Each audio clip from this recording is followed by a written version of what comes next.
Rahman Rahim. Non-Muslims ask me what's this mean. Before I tell them I practice my deen, worship one Lord, believe in the unseen. La ilaha illallah. That's the beginning of my kalimah. I remember before I reverted, I felt so alone and I felt so deserted.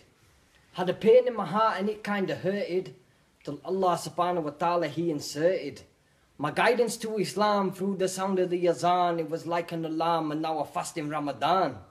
So if you knew how I was back in the day, you'd say, no way, this guy wouldn't pray.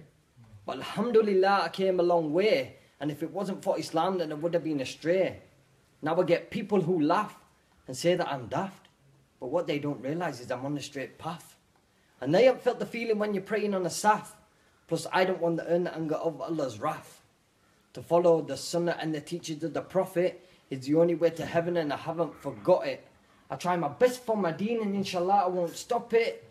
But mention Islam to a brother and he changes the topic. He's more like, MC Chippy in the back of my car. I reply, astaghfirullah brother, that's guna. Living my old life won't get you far. The only way forward is to worship Allah. Because Islam is the way and the only way. Now it's off to the masjid, it's time to pray. Make sure you do it 5 times a day to stop the shaitan from getting in your way. Try to avoid things which are haram. They're haram for a reason, because they're doing harm. We need our iman to be our imam, to spread the knowledge and the message of Islam. Because Islam is my religion, so please will you listen. It was my own decision, now I'm crying with submission. Whether you're an Asian, black or Caucasian, it doesn't matter about your nation, no frustration in prostration. Being a Muslim is my fate. I'm glad it happened, could have been too late. Allahu Akbar, Allah's great.